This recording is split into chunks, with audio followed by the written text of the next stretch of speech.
This podcast may contain disturbing content for some listeners. It's intended for mature audiences. Listener discretion is advised.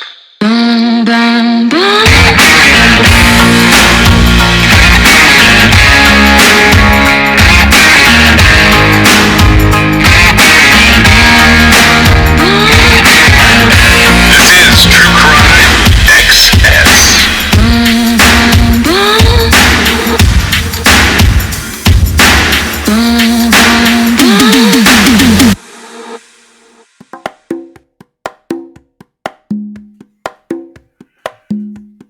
I get these emails that come to me, like where I've set up these search strings, and I don't know if you've ever gotten to the point where like your storage or your email or whatever is full.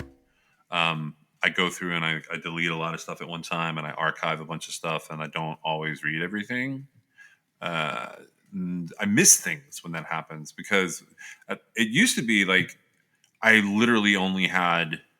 It used to be I really only had maybe 50 search items. And now I was looking at it the other day, it's like 2,000 search items. And these, like, what it does is I get Google alerts on one type of setup. I get Bing alerts. When a news article hits that has these terms in there, I get a link to it. And I missed one on February 11th. So I didn't miss it by much, but I only discovered it in my trash folder, and it was pretty important. And at first I looked at the preview of it and I was like, that's not anything new. But then I realized that it was from February 11th, 2022, and it popped up in the High Desert Star, which I've used as a source in the past. But it's pretty interesting. So this is what it says. Joshua Tree National Park is the location. Sheriff's homicide detectives are investigating human remains found near the west entrance to Joshua Tree National Park on Tuesday. Park Superintendent David Smith confirmed that visitors hiking near the Panorama Point Trail west of the west entrance made the discovery Tuesday afternoon. And I'm not sure if they mean Panorama Point or if they mean Panorama Loop, because they're two slightly different things and different sources say different things about this. But then it says, David Smith said they were hiking off trail when they found what he described as human remains, and they contacted the park dispatch. David Smith is the park superintendent there. According to some unconfirmed media reports, evidence found at the scene suggests that the remains are those of William Iwasco, a 66-year-old resident of Marietta, Georgia, who was reported missing in the park on June 25th, 2010. Smith did say that personal effects, including a wallet, were found with the body, but would not answer further questions. The San Bernardino County Sheriff's Department issued a statement on Thursday afternoon that the remains were found near Panorama Loop and Black Rock, which is closer to the Yucca Valley entrance. Black Rock is a campground out there, and that's actually closer to what's known as the Bigfoot Trail. Iwasco was a 66-year-old Vietnam veteran and an experienced hiker who entered Joshua Tree National Park, a place that he had hiked several times before, on June 24, 2010. On his way there, he told his fiancée, Mary, that he planned to be out in time to have dinner at Pappy and Harriet's, but when he hadn't contacted her by the next morning, she reported him missing. She told authorities that he had mentioned he might visit Corey's Castle, which is a ruin, and that's closer to the southern border of the park. However, in the late afternoon of June 26th, Iwasco's vehicle was found parked at the Juniper Flats trailhead off of Kizu Road. Searchers redirected and fanned out from there. Over the next 11 years, searchers continued to look for Iwasco on foot and horseback using helicopters and dogs. Some based their search areas on a cell phone ping recorded by a Yucca Valley cell tower about an hour after sunrise, 3 days after Iwasco went missing from his phone. There's virtually no cell phone reception in the park at all, except for areas bordering the Marengo Basin. So searchers speculated he may have been near the park border at that point.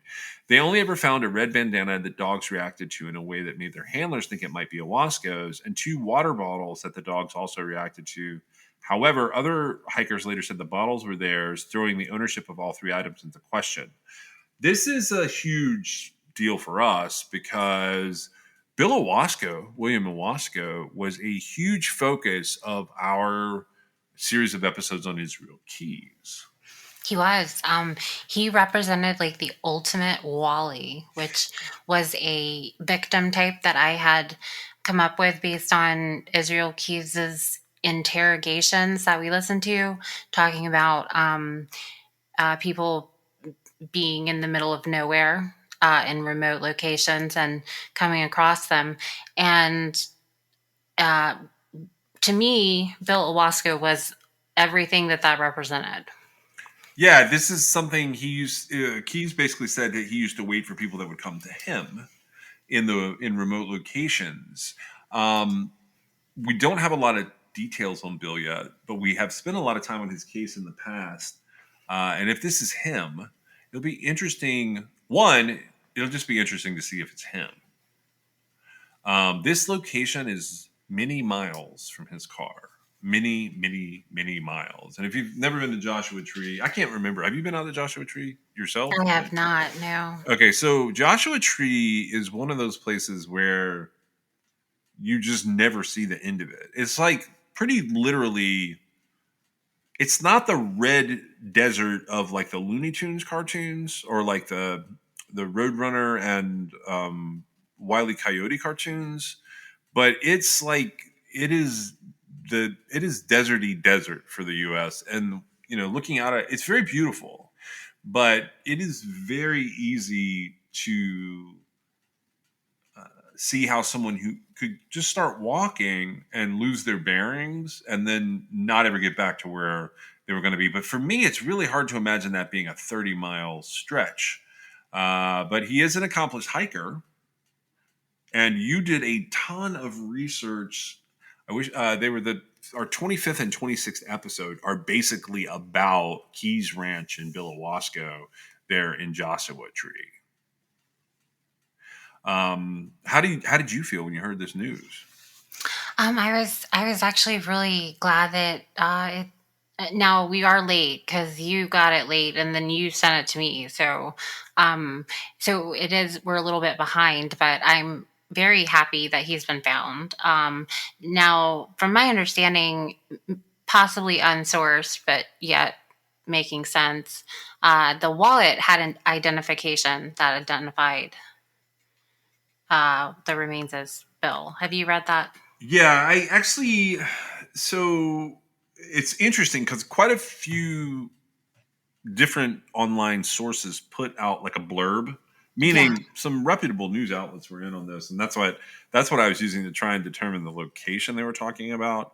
Because there's nothing official at this point, just sort of some very simple statements about remains being found and like approximately basically saying they're found in the park. So as from the law enforcement perspective, there's not like real statements saying anything about Bill or anything about these remains. The idea is they're going to try and identify him. I did see where San Bernardino County has um, this situation currently listed as a homicide, but that's only meaning it's an unnatural death or a suspicious death. So they have the homicide folks taking a look at it, and the key there is they're going to have to identify the remains first. Right. And so my thought on Bill Wasco, if you'll recall that there's a lot of sort of unknowns that surrounded the story. With his vehicle, for example, there were um, accounts that didn't match up, and we never really knew like if it was just people misremembering or remembering things differently, or if stuff was actually going on with his car. Right. We have no idea even now. Yeah, we could speculate on it, and that's sort of what we did back then. Right. But and there never was like a firm story really. But so I have to say if his wallet was with him, I'm going to go ahead and say I don't think that Keyes would be responsible.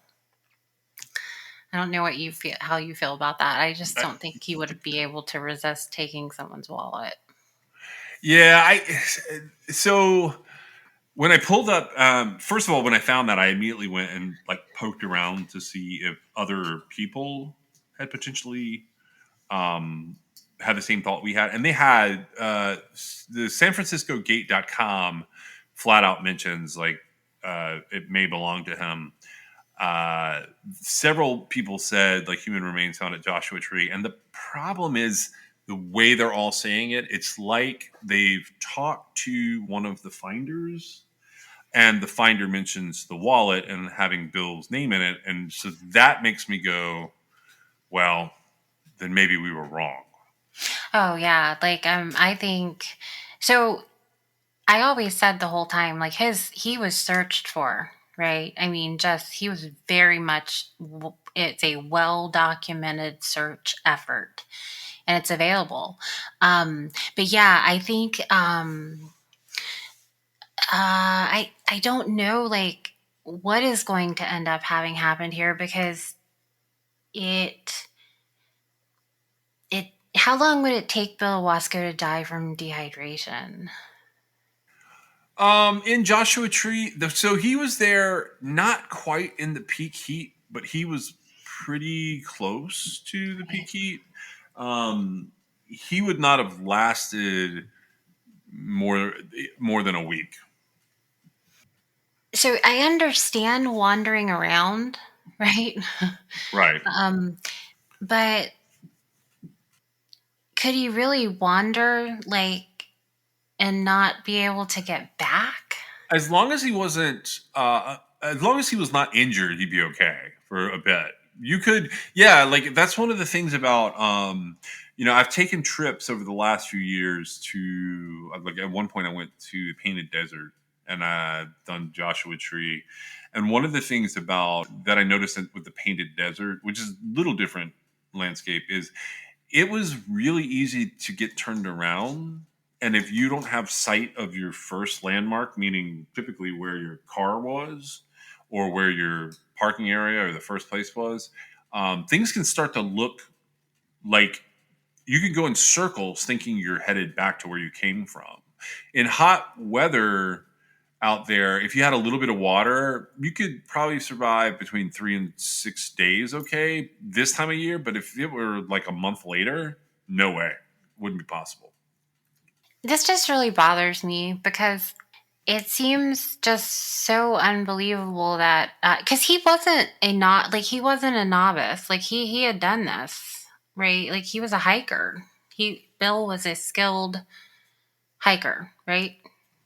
Yeah, he was a skilled hiker. He was a veteran. He, was an older guy who had been in situations that he would have certain survival skills because he would craft them to camp, to hike, to be in the military.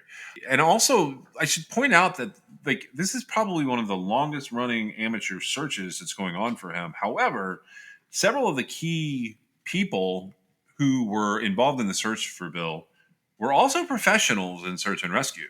Right, but he was found because a couple of hikers stumbled upon him.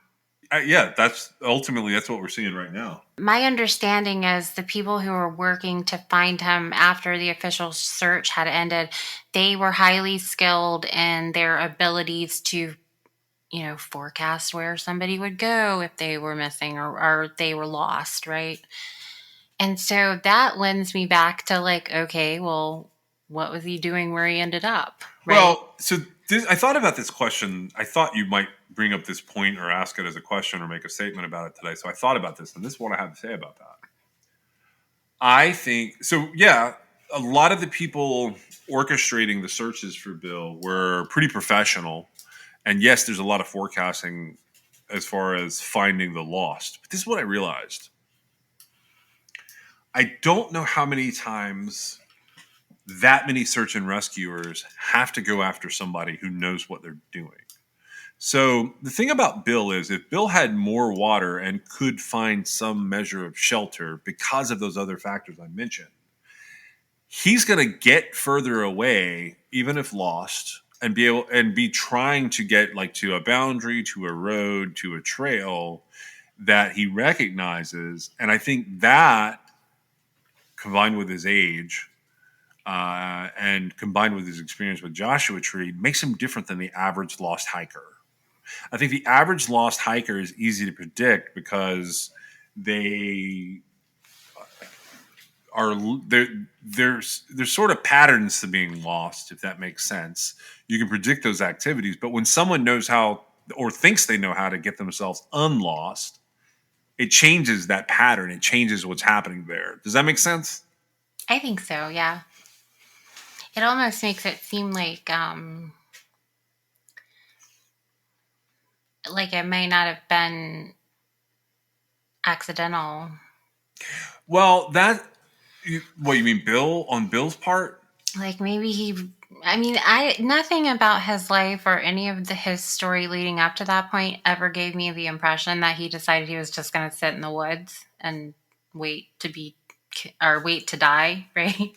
Um, but under the circumstances, because like yes, there was a couple of days time there, um, where like there was a gap between the timing that his fiance realized that he hadn't left the park or whatever. And so there's a gap of time, but they did start searching for him, right? And they searched for him in a time period. I feel like they could have found him. Yeah.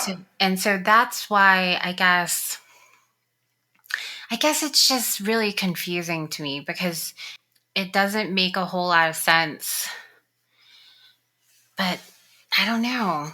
Well, I reached out to the gentleman who was sort of documenting the search on the Other Hand blog, and I want to see as this all comes together if we can't talk to people a little more about it because I think they will. I think there's some invested people here that I think will dig for some answers alongside me, and I'm hoping to share some information with them. There's not a lot else to say about it yet. It's one of those things where like I really want to know where he was found, how he was found, was he injured, did he go out there to smoke a bowl or there's things that people do in Joshua Tree related to just like communing with nature. Like is it that kind of situation or was it something where the pictures and sketches and diagrams of his cars were accurate and he is some kind of homicide victim? And then there's always in the back of my mind, despite the wallet thing right now, like, is it possible that Israel Keys was involved? Because that would be very interesting to me if that turned out to be the case. That was the very first thing that I thought when I saw it. I was like, I hope they check him for Israel Keys DNA. The other thing is like we don't know the path and we don't know how like if the body's always been there, has it been scavenged? Now a wallet is involved, which would have been in a pocket, I guess. That's what I assume, or a pack. And so like I don't know that animals move, the fabric stuff with the remains that they ravage or whatever. And so that's another thing. It makes me think that if just normal hikers came upon him, like was he really there the whole time? Or, that kind of thing is what's crossing my mind. I hope that he died as painlessly as possible. Yeah, I hope he died doing what he loved, like being out in nature. Sure, maybe that's what happened. I don't know that there's going to be a whole lot more to this. I hope that they'll at least consider it because, somebody's got to be these Wally victims, right?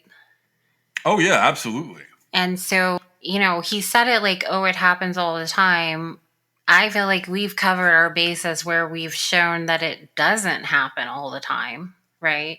And honestly, if Bill is found and he is found to have died some sort of like accidental natural death, then it illustrates my point further that people don't just disappear all the time. They're found eventually. And, here we have Bill, who, while it is, 12 years later? Yeah, 12 years. Almost 12 years. He's been found. Yeah, if this is him, this is going to be fantastic. I'm going to wait for the identification to be done, hopefully by bones and DNA, because if it's, someone else there and they have his stuff, that would be even more interesting to me. Wouldn't it though? Yeah. I don't want to get real excited about this.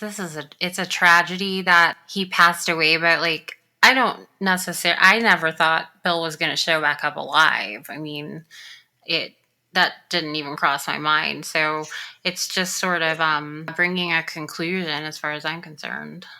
Yeah, it is. And so that's not the case we're covering today. That's just an update on something from the past. I've been pretty, this is still part of that rabbit hole I went down related to Xanax and murder versus suicide. And I came across a case that I think there's some aspects that you and I, it's not even that we really disagree. It's just that like I'm not fully satisfied with what happened there. That does involve one of our drugs that we were looking at, and this is a Xanax case. And so this case goes back to 2011. Yeah. So and we had questions about it, and I sort of wanted to talk about it. It's been covered briefly on other podcasts, not in any real detail, and I don't think it's going to run a lot of episodes or anything for us. I think it might just be this one because it's sort of tied in, and I wanted to cover it. So this is the case of a researcher who died in September of 2011, and she was I'm stuttering around the words here, but I'm pretty sure she would be doctor if I'm reading Yes, everything she correctly. was. She had her PhD. Yes. This is Dr. Uta von Schwedler, and she was married to a man named John Wall. In 1988, a mutual friend introduced Uta to John Wall while they were completing doctorate programs on the West Coast. Wall and Uta were married in 1990, and Wall graduated from medical school 4 years later. So after medical school, Uta, Wall, and their newborn son moved to Utah for Wall to be involved in a residency program. Over the next few years, they had three more kids together. By 2005, which if you like time all of that out, that's a while, the marriage failed. And Uta moved out of the family home, leaving the four children to live primarily with John Wall. In 2006, the couple got divorced. Now, according to sources, Wall and Uta responded differently to the divorce. Their children say that Wall was very, very sad and he was depressed after the divorce. But over time, his mood changed from sadness and became more like anger and even hatred toward Uta. Wall frequently complained to the children that Uta was a bad parent, that she was selfish, and that she had made his life difficult. The children said that Wall never treated Uta nicely or kindly after the separation and divorce. And at one point, Wall physically removed Uta from his property when she tried to come into the front yard to pick up the children for her to have parenting time. Most of the people around them knew that Wall despised Uta or thought that he despised Uta. He was said to have posited questions to his friends like, would it be bad if Uta wasn't here anymore? And how would my life be if she weren't around? He sent emails to Uta. In the emails, he accused her of immoral acts and threatening to move away with the children. So he accused her of immoral acts, and then he threatened to move away with the children. And then he would also like leave breadcrumbs related to him being the only caregiver, having full custody. He blamed Uta for his overall unhappiness, and he accused her of hurting people that mattered deeply to him. When she reached out to him regarding requests from the children's friends for weekend trips, he asked her to please stop inserting herself into his parent time. He didn't want her to be a part of the decisions being made in the kids' lives. It was clear that Wall did not want Uta in the children's lives, and the summer before her death, Wall took the children to California but refused to tell them when they were returning to Utah because he did not want them to tell Uta. If the children attempted to communicate with Uta while they were with Wall, he would become very upset and would sometimes take their phones away from them. He was uncooperative with Uta regarding parenting time exchanges and adjustments to the custody arrangement. He frequently ignored her messages, and she had to organize parent time schedules through her older children.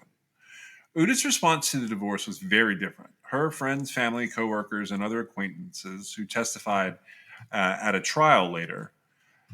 They said that Uda was very outgoing, very friendly, very cheerful, and very full of life. Those witnesses said her positive attitude continued after the divorce, and some people thought that she was happier after the divorce. She was always welcoming to newcomers and frequently brought homemade treats to work or social gatherings. She regularly engaged in physical activities such as swimming, running, hiking, skiing, and camping. And Uda was in a very happy relationship with a man, her boyfriend, whom the children liked, and the two eldest children told family members that they were so happy that Uda had this boyfriend because he was a really, really good match for Uda. No witness testified that Uda had been unhappy or had been suicidal except for John Wall. And I want to say one thing about that part. And this stood out to me. I don't know if it stood out to you. Of course she's happier. He's got the 4 kids. I mean, he's literally got the 4 kids. Whether he wants them or not is irrelevant. He's got the 4 kids. There's no way to be regularly engaging in physical activities such as swimming, running, hiking, skiing, and camping with a happy relationship with a boyfriend when you have 4 children in your house. Yeah, I know. I'm aware that I'm confused there because you've got people like talking about like how devoted of a mother she was. Yeah, that's one of the things that threw me off about all of this. And like, of course you have time to bake brownies for your work picnic because, first of all, your 4 kids don't live with you. But yeah, so this is where it gets interesting. This is where they start talking about that part. Uda was very involved in her children's lives. Okay. And these are what I'm pulling from here is court documents. Although she had a great love and passion for science, she arranged with her supervisor to work a 30-hour work week because it was important for her to be available for her children after school hours. Uda's greatest pleasure of life was the love of her 4 children, and she wanted to spend more time with them. She attended their sporting events and musical performances and created photo albums for each of them. One of the few things that upset Uda was attempting to work with Wall regarding the children. A few years after they divorced, Uda hired an attorney to file a petition to modify the divorce decree regarding parenting time, and the court ordered mediation. So that's the first thing that happens in most custody cases when one parent wants to change something. The court says, all right, we're going to go and we're going to talk to a third party who's pretty neutral, and we're going to see if we can come up with a plan here. Although Wall and Uda reached an agreement during this mediation with this third party, Wall basically said, I'm not going to sign this order. So he's playing legal games related to custody for some reason. And sometimes people do that for legitimate reasons, but sometimes people do that because they're just cranky and they're angry and bitter. So for years following the divorce, the custody arrangement never really gets sorted out, and it's an ongoing battle. So at this point in time, they have the divorce in 2006. They have about 2 years where she's not super upset with it. But in 2009, she files to start going through the process of mediation and changing up the divorce decree as her kids are getting older. Early in 2011, after years of unsuccessfully attempting to work out a better custody arrangement outside of court, Uda reaches out to her attorney to discuss filing a brand new petition to modify the divorce decree and to consider moving to appoint a custody evaluator. A custody evaluator would be somebody who's in charge of the children's best interest. It could be a guardian ad litem. It could just be an evaluator. It could be a social worker. John Wall ignored Uda's inquiries related to the children, including whether he would agree to sign the custody evaluation request or agree to the proposed parent time schedule for the upcoming school year. So basically, come August, kids are going to go back to school, moving into September. She's trying to set it up where there's like a routine and a schedule so her children know when she's going to see them and like which parent is going to be responsible for which portion of time. Wall began to ignore his own attorney's communications related to these requests. And the week before Uda's death, in an apparent change of course, Wall agrees to sign the custody evaluation request, but he's going to do it the following week. So he leaves the children in Uda's care for the weekend. And for some reason, he mentions to a new acquaintance that he is now going to be getting his kids back. His demeanor is described as excited. Now we're going to move into talking about Uda's final days. The week before her death, Uda makes a discovery in her research that she and her supervisor felt like would advance a new treatment for childhood leukemia. According to her supervisor, the long-term implications or the long-term possibilities of that discovery were very exciting on the professional level for his career and for the lab and for UDA, because it would lead to new peer-reviewed publications, which lead to grants, and it leads to presentations, and it leads to basically it's a milestone in UDA's career that is going to affect everybody around her and all the work they've been doing. On September 26, 2011, Uda had a meeting with her supervisor and another coworker in the lab related to this discovery. They're very enthusiastic about this. This is one of the biggest discoveries that they had had thus far in the laboratory and in their collective careers. Later that evening, Uda attended one of the children's soccer games and was in a great mood. She spread out a blanket and she shared treats with other parents. Uda told a fellow parent that she had been camping that weekend with her kids and her boyfriend, and she was looking forward to an upcoming trip to California with her two youngest children. So she was going to take the two youngest children to California, and Wall was going to take the two oldest kids to visit universities on the East Coast. So they were going to split the kids. He was getting the older teenagers, and she was getting the little ones. After the soccer game, Wall arrived at Uda's house to take the children home. When he arrived, Uda tried to talk with him to finalize the details for their California trip, but Wall decided that he would just roll up the window and ignore her. According to the children, Wall appeared annoyed on the drive home. With the children out of the house, Uda went about her usual Monday evening routine, which meant that she went into cleaning mode. She called her boyfriend and made plans with him for Tuesday night. Around 10:45 p.m., Uda spoke with a friend over the phone about potential plans for the next day. But this was the last time that anyone ever heard from Uda. The following morning, on September 27, 2011, Uda's neighbors did not see her at her kitchen table drinking coffee and reading her newspaper, as she did every morning. Instead, the newspaper remained in the driveway, and the garbage cans that Uda put out for collection the night before remained on the street. That same morning, Uda's eldest daughter awoke at around 6 a.m. and got ready for school. She searched the house for Wall, who usually drove her to the light rail station, but she could not find him anywhere. So the oldest daughter testified that if Wall had to leave for the hospital in the middle of the night, he would generally text her or call her to let her know. He had not left her any messages that morning. After calling him twice with no answer, the oldest daughter, walked to the station to go into school. She basically walked herself to the train station. Wall was spotted by his oldest daughter's schoolmate and her mother at 7:05 a.m. He was some distance away from and in the opposite direction of his house. And Wall still had not returned home to get the youngest children ready for school by the time the oldest son left for school around 7:30 a.m. The two youngest children remembered speaking with Wall at some point before leaving for school. But specifically, they remembered seeing that he had an injury to his eye. John told them that he had slept outside on the porch and had been scratched by their dog. But the youngest daughter thought that Wall was acting weird, almost paranoid. And just after 8 o'clock a.m., a car wash facility photographed Wall dropping off his car. Wall took the car there to detail the inside and asked the car wash attendant to focus extra heavy in the trunk cargo area and on a spot on the driver's side back seat. After leaving his car to be detailed, he arrived late for appointments with his patients. He looked disheveled and anxious. He appeared not to have bathed and was wearing the same clothes as the previous day. His medical assistant noticed that he had a scratch on the left side of his face and that his left eye was reddened and bloodshot. Although two people who worked in Wall's office said that the scratch looked like it was caused by a fingernail, Wall volunteered an explanation for the scratch, saying that his dog jumped on him and scratched his face while he was outside sleeping.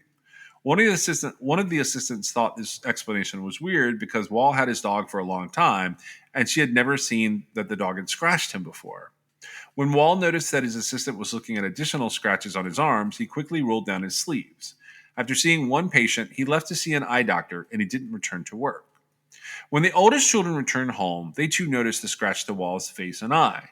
Wall told them he had been sleeping outside occasionally over the past few months, and that their dog had scratched them the night before while he slept on the porch.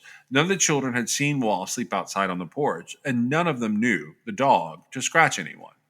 So around 7:45 p.m. on September 27, 2011, Uda's boyfriend went to visit her as they had planned the night before. Uda's garbage cans were still on the street, and her newspaper was still in the driveway. The boyfriend walked into her house through the unlocked front door. Uda normally locked her doors before going to bed. He noticed that her bathroom door was slightly ajar and that the light was on. On his way into the bathroom, he walked past her bedroom and he noticed that the blinds, which were always open, had been pulled shut. The boyfriend reached the bathroom, announced his presence, opened the door, and found that Uda was dead in her bathtub, with cold water running, but not overflowing. She was only wearing her pajama shorts, and her bloodied tank top was folded at the edge of the bathtub. The boyfriend called the police, who quickly arrived on the scene. Upon entering the house, the first responders noted that there were pills strewn across the bedroom floor, a lamp had toppled over onto the bed, and a vase and books from the nightstand had been knocked onto the floor. The comforter on the bed had been balled up in a way that appeared to conceal several dried bloodstains. The fitted bedsheet contained one large pool of blood and two smaller pools of blood that showed motion in three different directions, indicating signs of a struggle. There was also a bloodstain on the pillowcase, and in the bathroom, there was blood smeared on the sink and below the windowsill located above the bathtub. But there was no blood smeared on the walls between Uda's bedroom and the bathroom or on any of the light switches. There was a shampoo bottle standing upright in the middle of the bathroom floor, which was usually kept on the windowsill above the bathtub. And under Uda's body, the first responders found a kitchen knife. Also in the bathwater with her was a magazine, the sports section of the newspaper, and the youngest daughter's photo album. There were dry blood stains that looked like shoe prints on the kitchen floor. Some of the officers testified the scene appeared suspicious as if there might have been a struggle, and that it did not appear consistent with an overdose or an accidental death. After leaving the scene, one of the officers contacted detectives to conduct an investigation. Okay, so where this is going is they can't tell if there's dealing with a homicide or a suicide here. Would you say that's fair at like the point that we're at in the story? I think so, yeah. But they've decided that it doesn't seem like she accidentally died. That's correct. I don't know about you, but I found like a lot of this particular part of the story to be really inconsistent depending on who you talk to. Yeah, that's what I was about to start mentioning is the I could, the I could, version. Go ahead. I'm sorry. no, that's okay. Go ahead. I was just going to say the version that I'm reading here, so everyone is aware, this is coming from the appellate court documents. This is about as neutral a version as I've been able to get of this story. And what this is, the court looking at it post-conviction. So, spoiler alert, John Wall gets convicted of killing Uda von Schwedler, his ex-wife. Right. And so one of the most notable things that as far as the inconsistencies in this part of the story, so you've got Uta in her home. Her boyfriend's come over. He immediately notices things are out of order. That the trash cans are still out. The door is unlocked. He's noticing this stuff. At least not if while it's happening. Definitely in hindsight, right? Uta was the kind of woman who would have made sure she pulled her garbage cans in, right? I don't know that that makes such a big difference, but I have neighbors that don't pull theirs in for a while. Right, but they're just saying. I got the impression they're saying that's part of her routine. It's just the way she is. It is weird, though, right? That they bring it up. No, I don't think it's weird. I think it's a. Let me say this: if you show up at my house on a Monday and my garbage cans are still out and it's evening time, or there's no trash in them, there's a problem inside of my house. Interesting. Because if there's not a problem, then the garbage cans don't stay at the curb. It actually really is a big deal. But I feel so weird now because I take mine out so I don't forget them. I'll take them out early sometimes. It's not because I'm not here. It's not because I went anywhere. It's just because I know there's going to be stuff going on. well, So I'll take them out. if there's trash in them, that's one thing. I do. I take them out when there's trash on them, right? And then I don't necessarily go out and get them immediately after they're picked up because my service is pretty far out in the country, and sometimes it's at 10 a.m. and sometimes it's at 2 p.m. But I get them within a day or so. I was going to say, it was also my impression that she had put the trash out like the night before, so it would Okay. and I don't really know, but like I put my trash out on Sunday night, they pick it up Monday morning, and if it's usually really early in the morning, but if you come to my house and my trash cans are still out by my mailbox, then something catastrophic has happened. My next door neighbor, it's really funny. Sometimes I walk their trash can back for them. Oh my. Well, I mean, when it gets to be Thursday, it's time to put, and I know there's nothing wrong with them because I see them. They have a new little baby. Yeah, like I've got several neighbors who are slack about it, but they are the worst. But you see people who don't do it. I Right, understand they're saying who does do it, but I wouldn't be concerned. But see, then there's people who might do it or might not do it, right? yeah.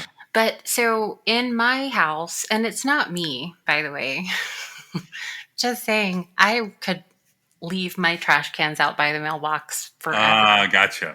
I don't care one way or the other. However, the look I get if my husband pulls into the garage and he's got to walk out and get the trash cans, the look I get is what keeps me on it, right? Because, I am home, so I should bring him in. But so I feel like it is illustrative. And obviously, I've rambled on about this minute detail, but I completely understood why it was put into the story because it was weird. Now, that's not to say that, like, time couldn't have gotten away from her and she just didn't bring him back in yet, right? Yeah. But I think the thought was she would have gotten up and, gone to work and come back home and put the trash cans up before she even went inside. Yeah. So if we can get past the trash can detail, which I have, it's just one of the things that, in my head, I was like, why is there so much about this thing? And yes, in context, is relevant in this instance. That doesn't, is it because you don't have anything else relevant to tell me about? This is a case where an ex-wife has been found deceased and the scene has been labeled suspicious. The first thing they're going to do is go talk to the spouse. They talk to that former spouse and they talk to the boyfriend. Well, let me ask you this. Did you find it relevant that they describe the cold water running but not overflowing? So it's not plugged. Like a bath would be plugged.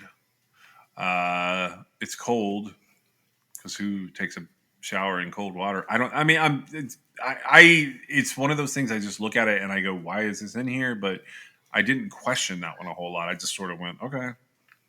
Yeah, well, I actually find that really relevant too. But how do you find it relevant? Well, they go on about they start talking about something that I didn't find relevant, and it was some sort of medical condition that would have made her not be in cold water, and I wasn't entirely certain that the water hadn't run cold.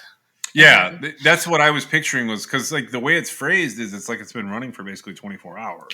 Right, but let's just for a second, let's dissect the fact that the water's running but not overflowing. And so having the water be running and not overflowing, how is that significant here? It means it wasn't plugged to be a bath.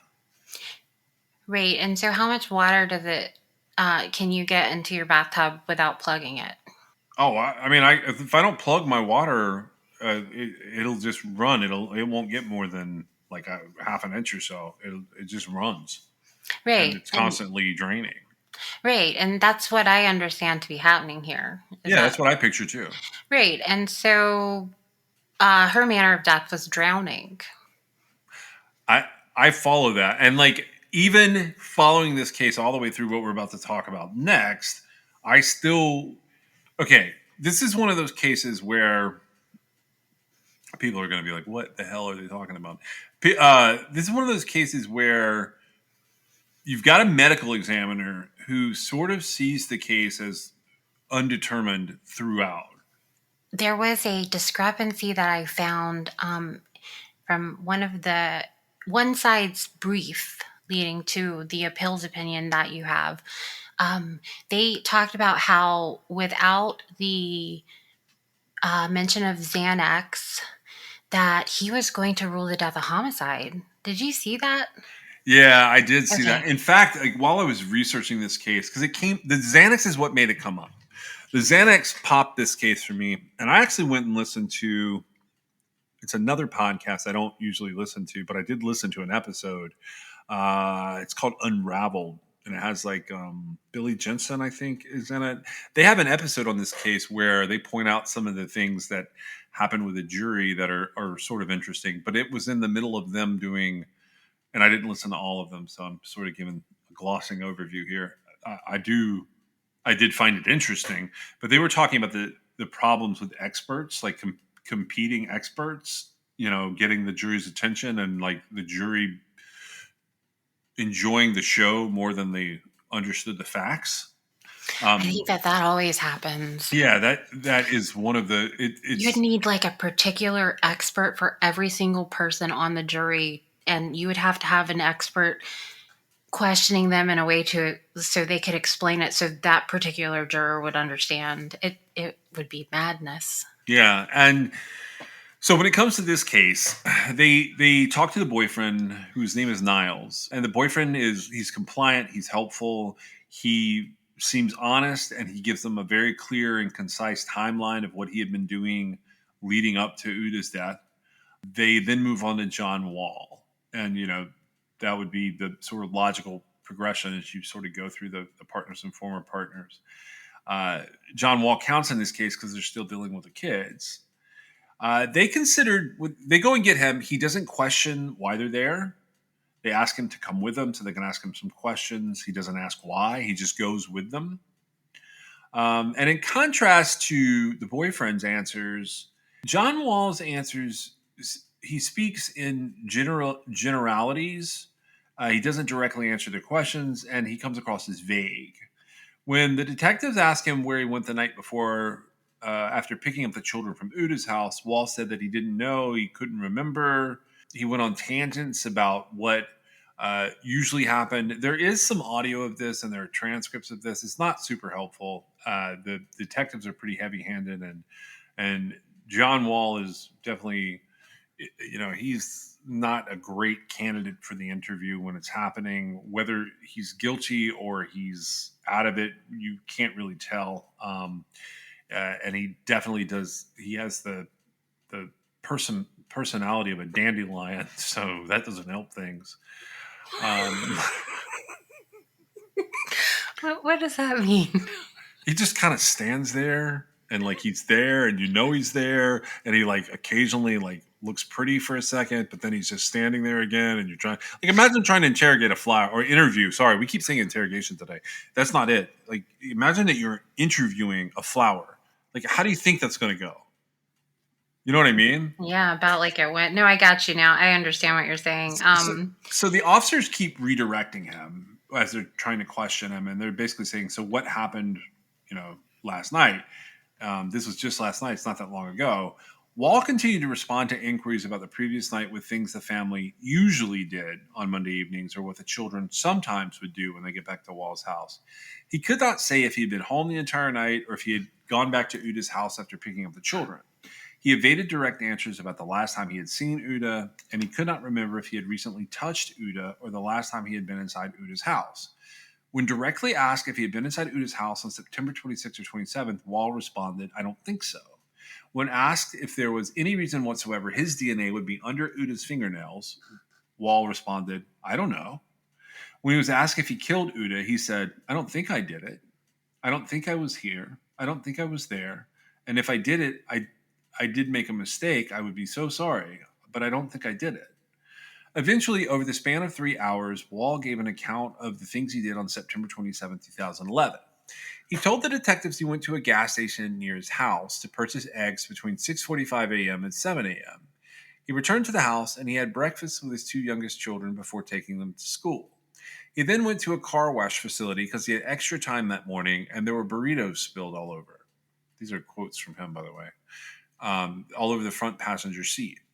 He talked about going to his house, seeing his eye doctor regarding the scratch on his eye, which he again said that a dog had caused, and returning to the car wash to get his car before driving to his office at the hospital. At the hospital, Wall apparently parked his car and left his windows rolled down with his cell phone inside the vehicle. He later claimed that the phone had been stolen by the time he returned. Wall could not tell officers what he had done between 8 p.m. on September 26, 2011 and 6:45 a.m. the following day. After interviewing Wall, the detectives had photographs taken of Wall's injuries and had a technician take his fingerprints. Wall was not arrested, and a detective arranged a ride home for him. One of the detectives testified at trial that Wall was surprised that he was being released and asked, "So I'm not going to jail?" The detective said he was not. Wall responded, "But I'm a monster." When Wall returned home from his interview with the detectives around 2:30 a.m. So now we're on the 28th, if that makes sense. So the death happens the night of the 26th. This interview happens on the 27th and spills over midnight into the 28th. So it's 2:30 a.m. Right, but she wasn't found until the evening of the 27th, right? Right. Okay. So yes, this is all happening kind of fast, that he is rapidly making himself a suspect. I was going to say, like, what do you make of his sort of general theme? I don't know. Yeah. I Like, mean, he like I said, he has the personality of a dandelion. He doesn't know anything. okay. But in this particular situation, to these particular questions. Oh, he's extremely evasive, but I find him to be evasive in most of his life. I mean, he is basically treating the detectives the way that he treated Uda relating to the children. So the detectives want to know something about Uda, and he is treating them the exact same way that he would treat Uda when Uda wanted to know something about the kids. This is not a Well, new pattern for him. There's something socially dysfunctional about this gentleman. right, but when someone says, "Did you kill Uda?" Well, you would just say no. I mean, if you didn't, right? And I know, okay, so I know we're going to get to that. I know we have a little bit of a conflict here, and you asked me where I stand on this case. So I will go ahead and say, more than likely, John Wall killed Uda. I will say that. But I can imagine a scenario where those responses come from a person like John Wall, because John Wall, if this were to be anything other than a homicide, could still potentially feel responsible for her death because he is that kind of idiot that thinks he has that kind of power over other people. So, say she had killed herself or had accidentally died.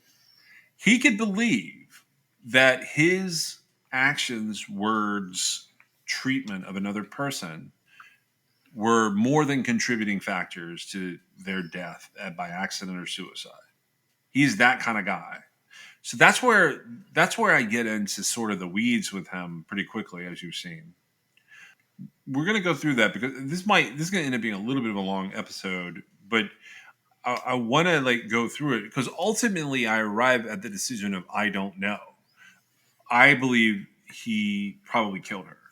However, I have questions about how that went down because they never explain things to me like why was he having the car washed? If he killed her in her apartment and there were these pink stains and all these things that happened in the car, what is that? I don't think that they were relevant. I think it was just establishing where he was Well, because, that's fantastic, and it makes me think that they have no idea what happened to Uda, meaning the police and the prosecutors. well, I think the point was that they were able to discredit some of the things that he had said, like by saying, well, you were at the car wash and that you were, because he says that he went to go get eggs at a gas station and Then like some neighbors saw him driving in an opposite direction, and he said Yeah, that schoolmate. he was trying to get into the hospital, but he had forgotten his ID badge, and so because of that, he couldn't get in. And so, like, that's not really an alibi. And, there's testimony that all the doctors in the hospital knew that the records department didn't open until 8. And there was no way he could have been doing what he was trying to do or whatever. And so it was a way they had him on surveillance doing the car wash thing, and it put him at a time and place where it was just something concrete, right? I don't think it meant anything one way or the other, except, well, you weren't doing, whatever it was you said you were doing, because here you are at the car wash. I don't think getting the car washed had anything to do with her death necessarily, but it was just used to impeach his credibility. Now, Okay, leading but up to the trial, he completely changes his story and says that he had gone off on a hike by himself. I follow what you're saying. So he never has any credibility. Like there is no point in time that he has any credibility with me. If this guy told me he was giving me $100 bill and handed me $100 bill, I would assume that the $100 bill he just handed me is counterfeit. Like that is the kind of Well, credibility this person I has. think that all that information being presented is just a way to reinforce that. Yeah, which I understand, but you used an interesting word just now, and you said alibi. He doesn't have an alibi. He didn't establish an alibi. He doesn't even have a clue. Yet he managed to make this death so messy. If he killed her, because he's convicted of it, we can say that he killed her. He managed to make this death so complex and messy that you can't tell if it's a suicide or an accident related to drowning. They never get past that point. And the medical examiner never gets there. We have experts that are presented at the trial, one of which just sides with the prosecution, one of which sides with the defense. The jury ends up believing the prosecution's expert, but at the end of the day, even though he's convicted, I still have questions about this whole scenario. Now, one of the reasons I looked at this case is because, and I don't believe this now, it was just on the list because of you and I posited, would someone ever kill themselves to get revenge on someone they hated? And I don't think that Uda necessarily hated anybody, but I do think if it were anyone in her life that she hated, it would be John Wall. I think that he might have killed himself and tried to make it look like she killed him. I could see that. That's the type of personality I see. Like drinking poison and waiting for the other person to die. Like, Yeah. but So not so much her. But of course, this is a past revered sense of her. We've already talked a little bit about how, she had a different mothering style than you typically see. She was a research scientist, maybe not all lovey-dovey on her children. well, yeah, but also she had the ability to be that way because of his fight for custody, which I pointed out in a different pattern earlier. But yeah, you're able to have a different life because the key here, it has nothing to do with it. In their minds, when they're going through the divorce, he gets the house, probably for some financial reason. Because he gets the house, the kids stay with the house. So ultimately, that's the first mistake that everybody was making looking at this is like, this is not about Uda versus John, and yet it was getting there. But when the kids did not stay with one parent or the other, the kids stayed with a house where all four of them could live together. Because Uda lives in an apartment. She Right, but gets that she has apartment. her kids come over though. I mean, they Absolutely, she stay with does. her. Yeah. I believe the oldest son said that they would go back and forth like just on it was a revolving door. I mean, they were constantly going back and forth as a group, all four of them, between their mom and dad's house. And I have a little bit of experience with that, and it can be a nightmare. Yeah. Just the chaos that creates. One of my favorite things is when the parents are like, where are my shorts? And you would think that you had taken like their shorts, right? Except they're talking about the kids' shorts. Yeah. And it's frustrating, but actually you know what I'm talking about. Mm-hmm. But anyway, so imagine that times 4, right? Yeah, so you got that times 4. He gives 2 completely different accounts, and the first one that he gives is that we sort of ran over. He goes home, he acts like a loon with his children and his family, basically catatonic, whether it's from grief or from having killed someone. We don't know. We just believe that like he broke down after killing his ex-wife, and he goes and gets psychiatric help. So basically, he gets checked into an institution. So there's 2 very different versions of events that podcasters and true crime people have done sort of to death, talking about his different version of events. The truth is, neither one of them make much sense, and probably both of them are wildly inaccurate. But the first one was given under the context of being interviewed by detectives. The second one was related to her death and the custody of the children, and it was under deposition by opposing counsel. So we get back to the investigation for a second. This is what the investigation leads everybody to. While he's in there getting psychiatric treatment, which is still in September of 2011. So since all of this happened 26, 27, he basically checks himself right into a facility for some assistance with his mental faculties. And meanwhile, Uda's body gets sent over to a medical examiner who's going to perform an autopsy. Some of the officers involved believed that it could have been foul play and that her death was potentially suspicious, but an investigative report provided to the medical examiner said that her death was a probable suicide overdose. So whoever the line of duty officer is that's in charge of this, meaning that person is either a detective or potentially a detective sergeant, that person turns in a report to the medical examiner, and it says that she is a probable suicide overdose. The medical examiner later testified that had the case been presented as a suspicious death or a homicide, there would have been a more thorough examination of the case, including more photographs of the body. The medical examiner, however, noted there were sharp force injuries on her left wrist in 3 separate locations. There was a bruise on her lip, an abrasion on her cheek, and a laceration to her lower leg. Uda had also had internal hemorrhages in her neck, which could have been sustained by a broad and or soft, blunt object being applied in that location, like a pillow or probably not a weapon per se, but something to hold her down. Her petechia, she had petechia in her right eye, which petechia is when your capillaries burst from pressure. And each of these things, meaning the hemorrhages in the neck and the petechia in her right eye, were consistent with strangulation. Uda had a near lethal dose of Xanax in her system, but there were no pill remnants in her stomach.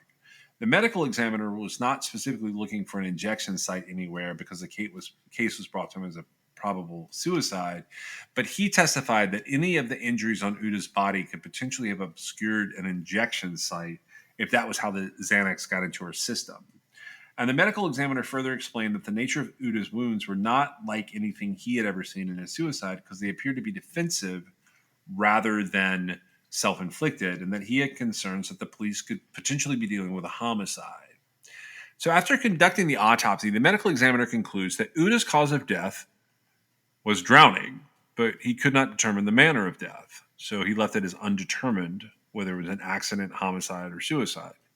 Based on his concerns that the manner of death may have been homicide, the medical examiner asked the officers to meet with him to discuss his findings. Because he could not determine how the Xanax got into her system, he asked the officers if they were conducting a further investigation.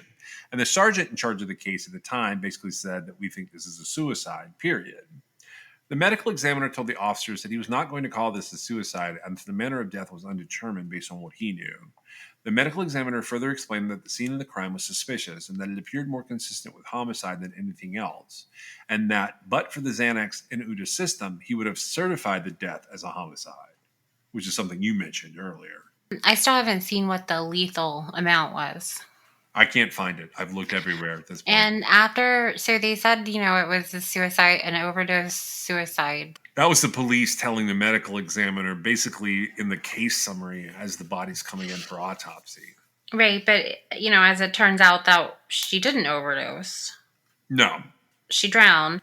I would say that pretty much sums up my point. Yeah, well, they didn't grasp the gravity of the situation, and it's illustrated by the fact that they said that this was an overdose suicide when in fact it was a drowning, manner undetermined. Yeah, and as a defense person, that's what I would have attacked. Whether you're the investigator, the attorney, or whoever, that's what I would have attacked, is the lack of investigation. And they lay it out pretty well for you here. For some reason, his defense doesn't really get around to attacking it. But a few weeks after the medical examiner performed the autopsy, the investigation had stalled out. But between November 2011 and November 2012, the boyfriend, including an ex-boyfriend and the oldest son, and some of Uda's other family members, pressed the police to investigate the case as a homicide. So they started the homicide investigation in November of 2012. So a year and a couple months later, they started looking at it as a homicide. There are multiple factors to this that come into play here, where they bring in a reconstructionist, a person who is going to look at the crime scene. I had trouble believing any of the experts in this case because of some of the things they came up with. There was DNA found. There were footprints found in her kitchen that appeared to have blood on them. Overall, I came up with a couple possible scenarios on this case. And if you just look up Uda von Sweidler or John Wall murder, you can come to a number of sources on this case. But here's my take on this. So either John Wall killed her, and he is currently serving a very long prison sentence because he killed her, and everything is fine. Or Uda von Sweidler attempted to kill herself and ended up somehow drowning in an empty bathtub. Or Uda was attacked by John, and John was trying to kill her, and then she ended up accidentally drowning from the attack. I think that's the only three scenarios I could really see happening here. Did you come up with something different than those? I never saw it as a suicide. And here's why. Well, I'd like to know the amount of Xanax, which, I've said repeatedly, but there's just no way to know that.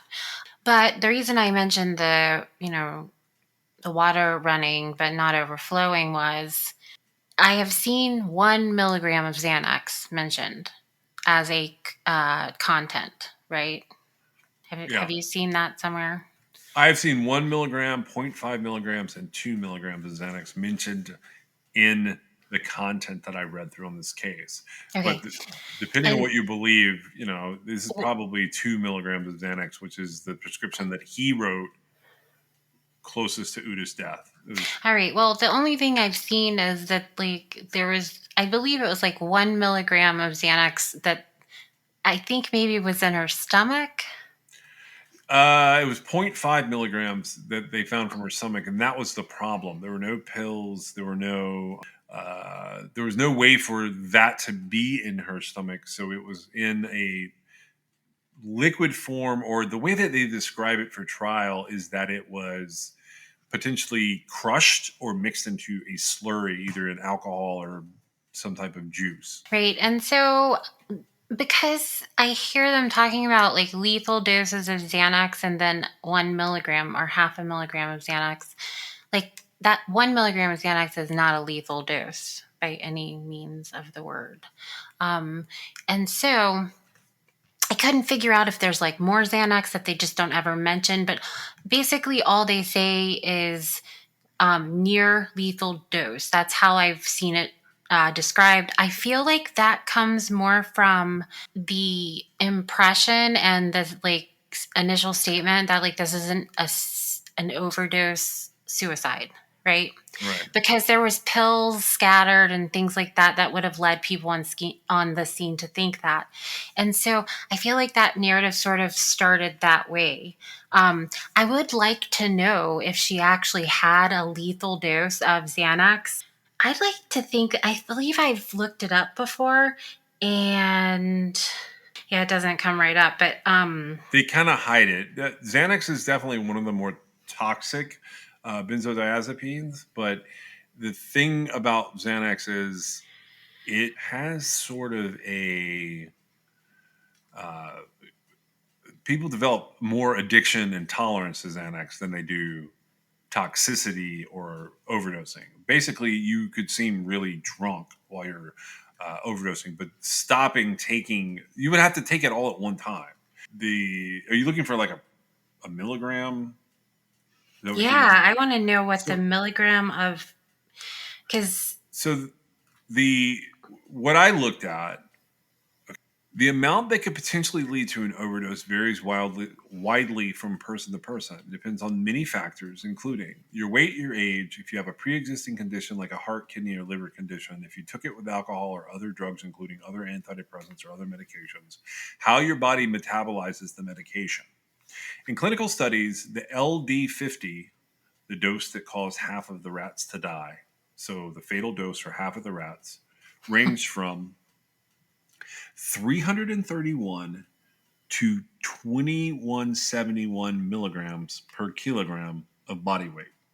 right, okay, so that probably makes sense. I'm not doing the math really, The- but I was well, thinking, I did the math. This suggests a person would have to take several thousand times the maximum prescribed dose to fatally overdose. which is why Xanax is like never used to kill yourself. You can't get enough of it. Well, like you said, what you reference is absolutely spot on. It references different doses being quarter, half, single milligrams, And and we're then talking two about milligrams. what you said. So 331 is the low, is where the range starts per That's kilogram of weight.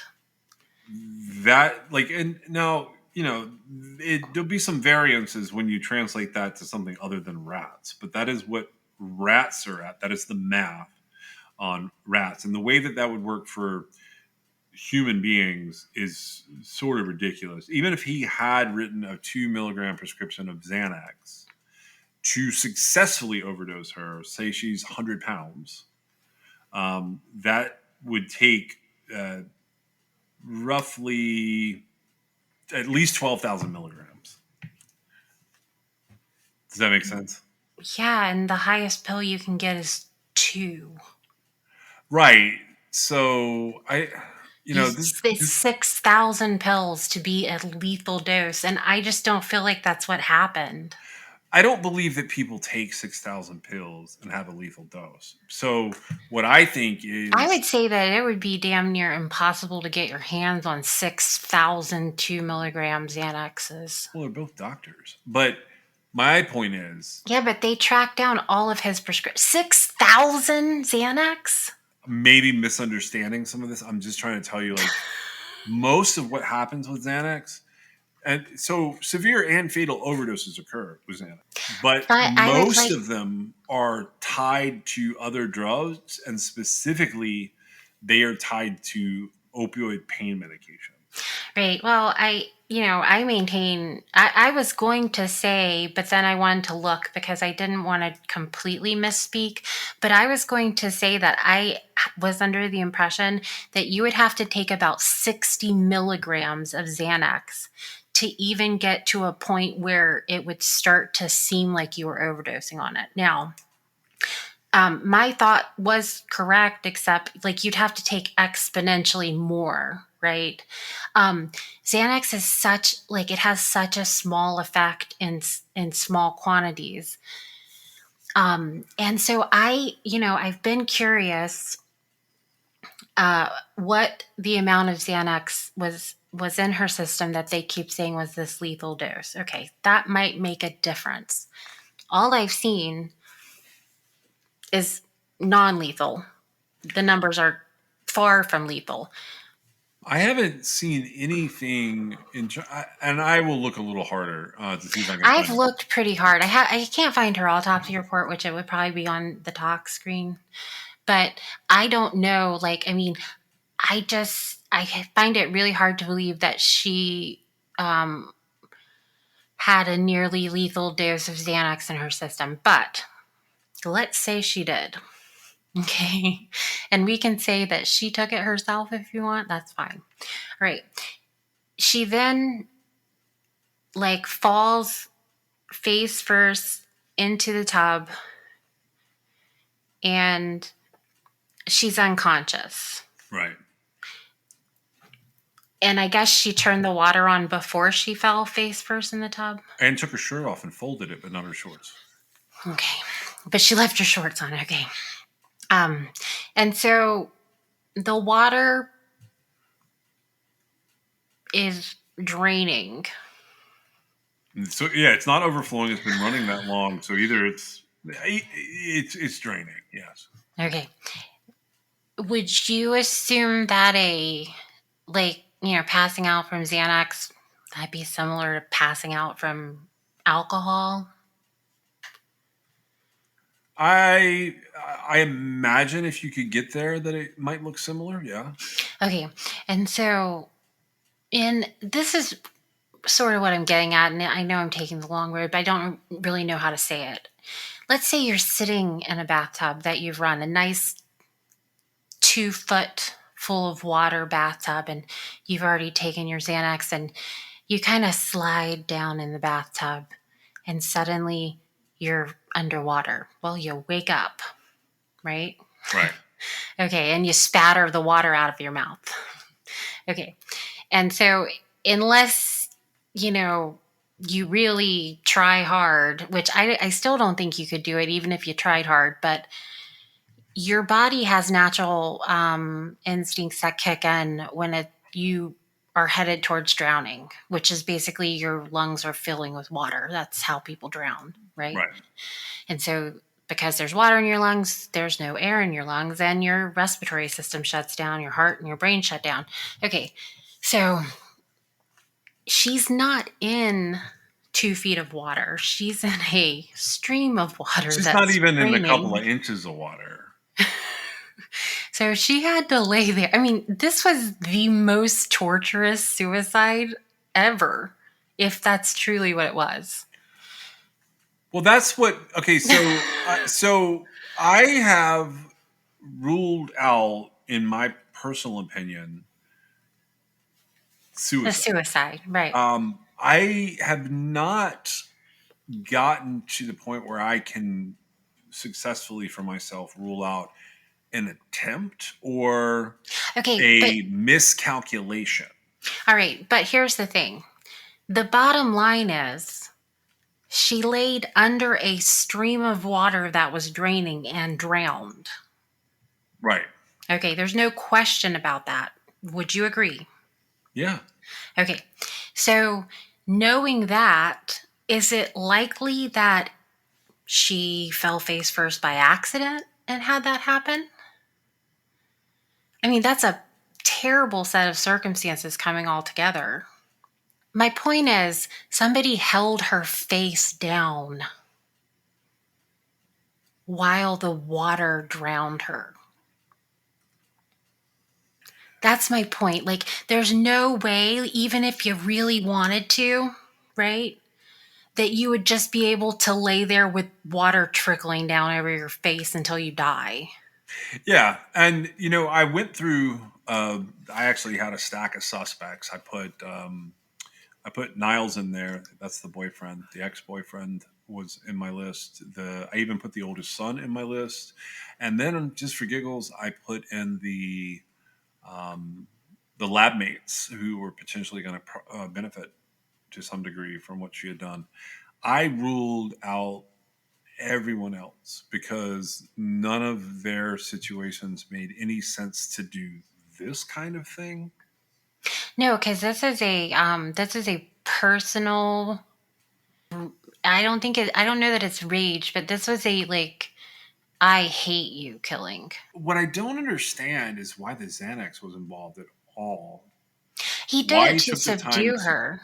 right, but then why take the time to cut her? Well, you have to understand, he was specifically setting it up to look like she committed suicide. And he was probably like, nobody's going to believe that she laid her head here and let the water drown her. And yet here we are talking about it 11 years later. I It, would say I don't think it has never crossed my mind that this woman committed suicide. She didn't, as far as I'm concerned. And the people who were initially saying she did, I'd love to know where they're at now. what do you mean? Well, where are they in their careers? I actually don't care. My point is, I'm just saying, like, maybe they missed some clues at the site that we get to see now looking back. I don't think there was any real reason for anybody to even say this is a suicide overdose, an overdose suicide. Well, so the intern who wanted to list it as undetermined as of today Now, is the chief medical examiner of Utah. he was exactly right. Yeah, he said it was undetermined.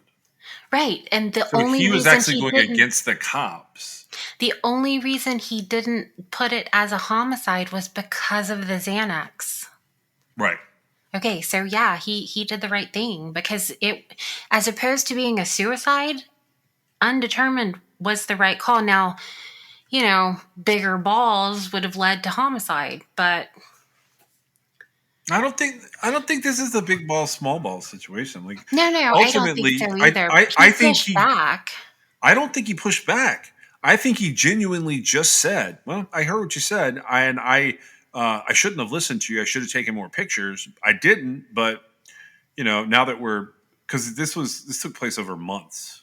Like from the time they bring her Right, body to him in yeah. September, he doesn't present it for months because he has to wait for toxicology and all these other things. All he says, and like he's the one that like I trust the most out of all of it, and that's Eric Christensen is his name, because he says all I can tell you is I know that she drowned, but I don't know how that she drowned, and nothing you've brought me explains what happened to her. And that actually fits undetermined. I mean, that's exactly what it is because, depending on how the whole system is set up, medical examiners have to rely on some other investigators doing some of the fact finding, right? They don't have to, but it's completely up to them what they find to be relevant or irrelevant, right? Yeah. And so they have this working relationship. And I have a feeling that he saw that there wasn't lethal Xanax in her system.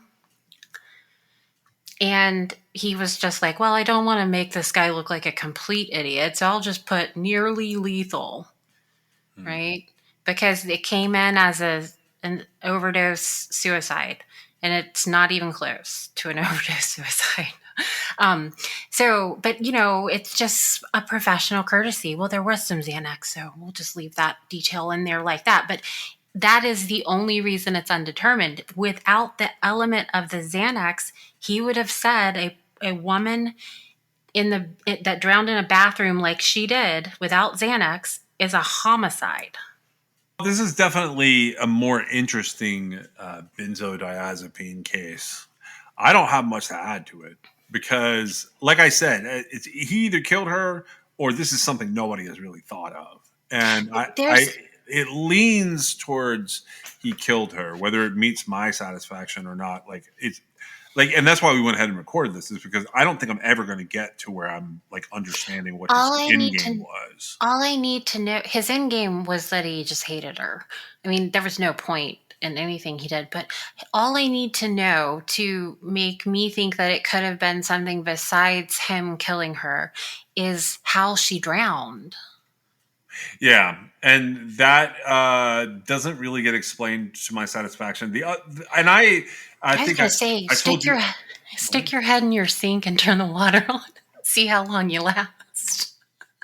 Well, I thought about doing that just to kind of, because I felt like maybe it was a really strong opinion, and maybe I should make sure that it wasn't possible, right? oh, I mean, I've looked into dry drowning cases before. Like, I'm not shocked by anything related to that. Like, I I like want to agree with you because I understand where you're coming from, but like I've looked into all sorts of weird things in terms of drowning before, and I really like I had trouble following the state's case here, and like it, I understood that I definitely got to the point that there was no other suspect for me, and the thing is like I had trouble going, okay, the guy's smart enough to kind of set it up like this, but he's too dumb to realize like how badly this is going to wreck his life.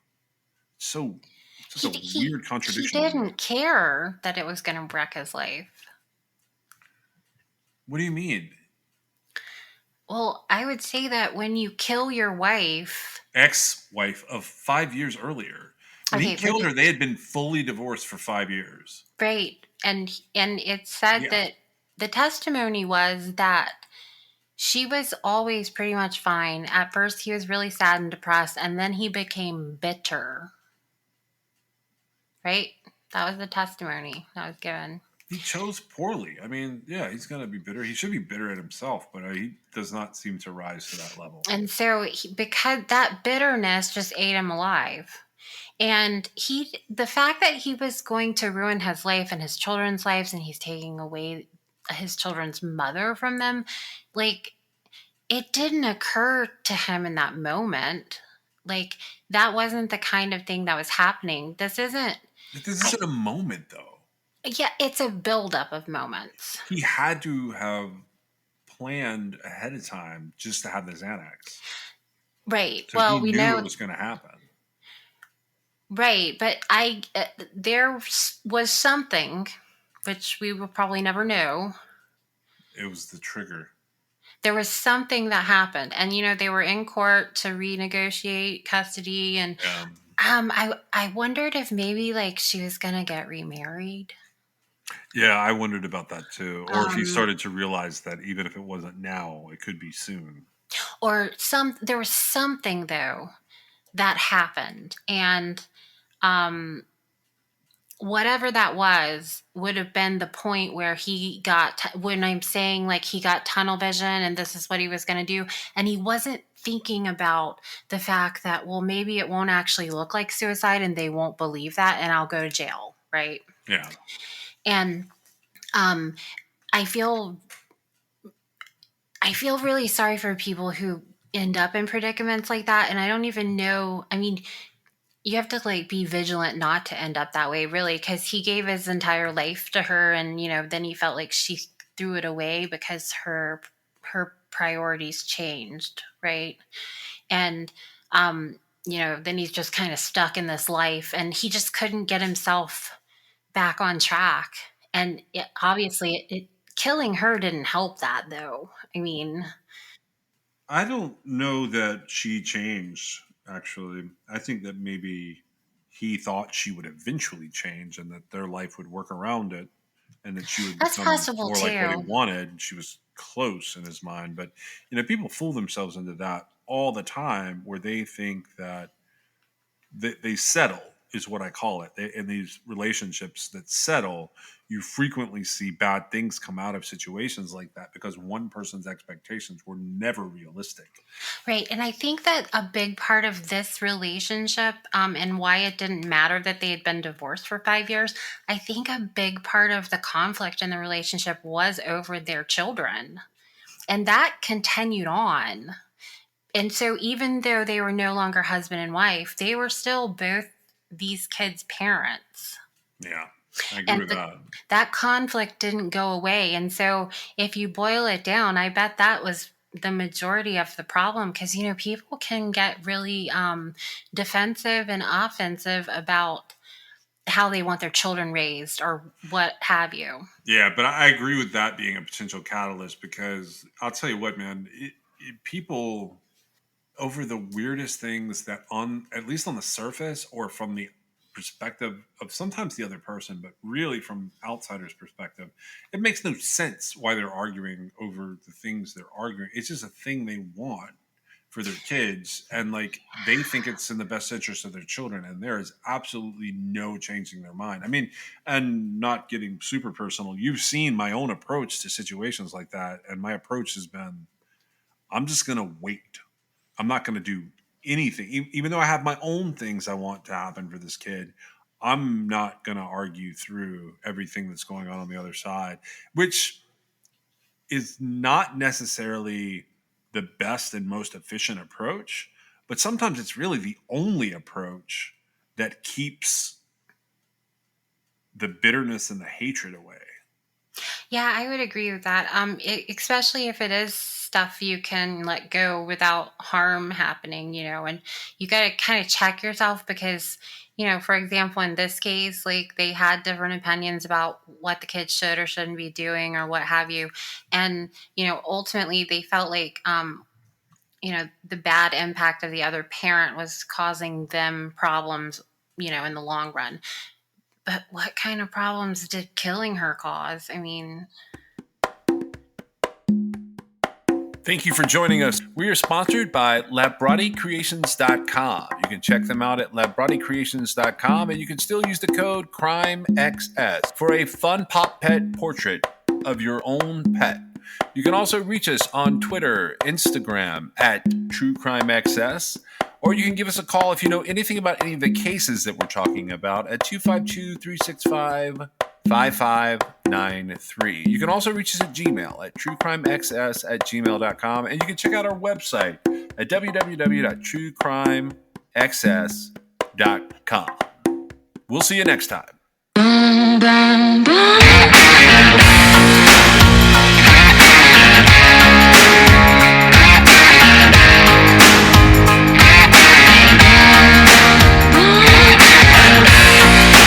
This is True Crime XS.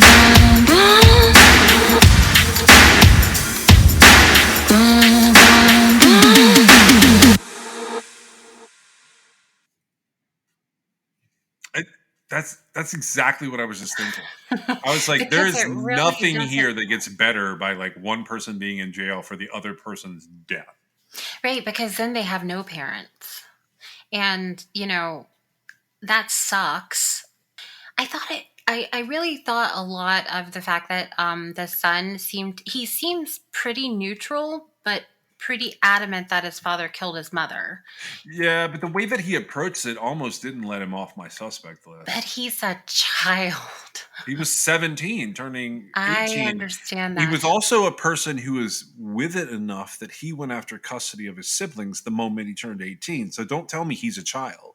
He was so all over the news media, I couldn't figure it out. Like he was very, very, very.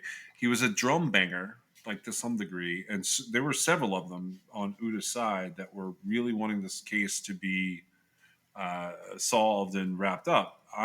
What I was having trouble with was I couldn't figure out if he was tied into it through her, through his dad, and like that was driving the hate, or if he had seen something else that had gone on, and that personality of a daffodil that his dad had didn't help either. That's why I went back to it, and ultimately, what rules the son off my list is that his uh, despite his media appearance and how they edited his words, his approach was just like, I want to protect my siblings.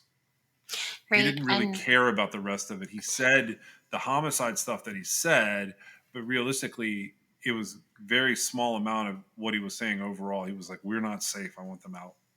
right. And I feel like when one of your parents has died and you're in the house with the other parent, I think the very last thing you would want to do would be to blame that parent.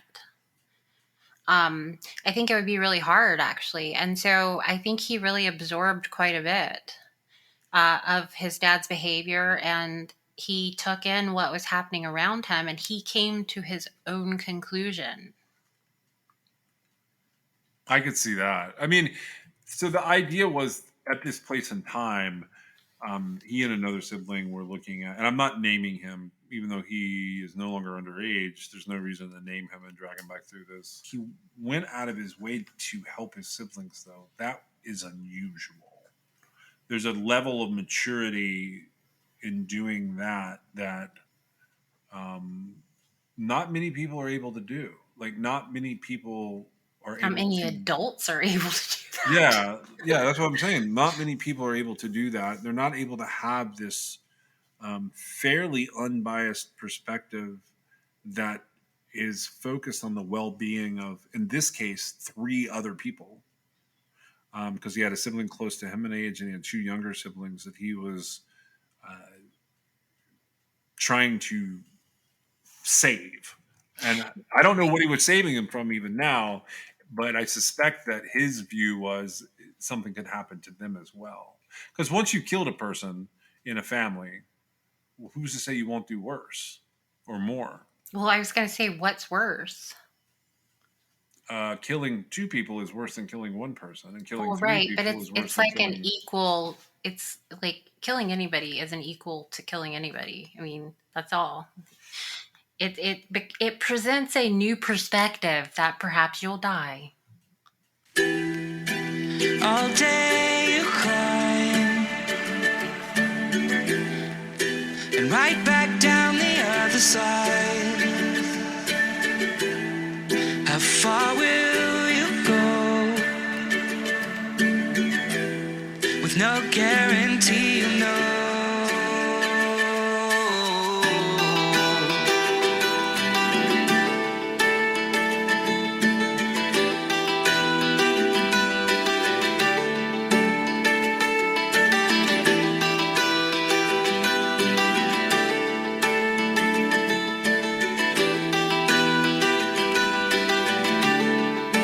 Open your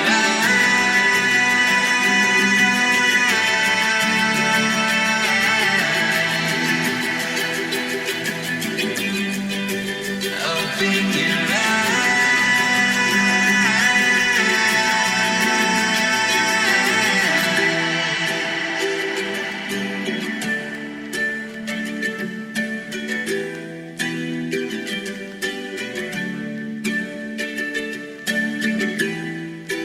open your eyes